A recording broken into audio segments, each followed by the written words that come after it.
One of the greatest things I inherited when I took over as CEO was a really strong culture from our founders and prior leaders. It was built on entrepreneurialism, so my experience was, as a division head, I had a lot of room to move around, to think freely. It made the job more rewarding and exciting. The culture was based, though, on really biblical principles. Our founders are strong believers. Mr. Hunt's passed away. Mrs. Hunt's still with us, thankfully.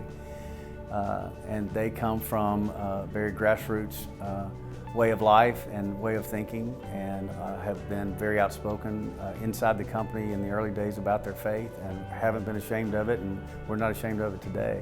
Cultural pillars are things like integrity and honesty and hard work, taking care of each other. And we have worked hard to protect those ideas, to make sure that, first and foremost, that leadership is living them out. You can't have a culture if the leaders don't participate and don't enrich and invest. And it will never last if I can't be held accountable to the same standard I'm asking everybody to be held accountable to. Really, you add to that this idea that work is hard. We strive for excellence. We are required to be excellent to stay in the positions that we are in the places we want to go. We can't do it without overachieving, over-delivering. And so, again, a biblical principle of working with excellence.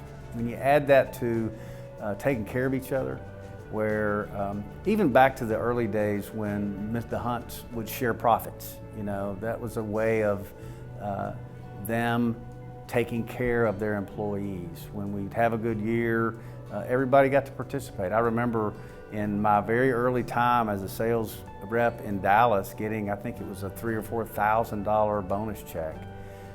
I ended up taking that one and one other one like it a year later and making a down payment on a house, and it was really a life-changing event that wasn't necessarily expected or even required, but taking care of each other is a big deal around J.B. Hunt. And I think it speaks to love the Lord your God with all your heart and mind, and the second is just like it, take care of each other, love each other.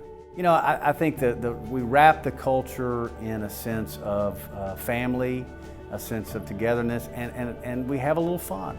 I mean, we're not afraid to have a kickball tournament or get together on the weekends or make our relationships more than just work-oriented. So I think when you put all of that together, you get a really strong culture.